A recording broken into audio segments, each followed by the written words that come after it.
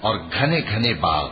آج کا ہمارا درس یہیں ختم ہوتا ہے۔ وآخر دعوانا ان الحمد للہ رب العالمین، والسلام علیکم ورحمۃ اللہ وبرکاتہ۔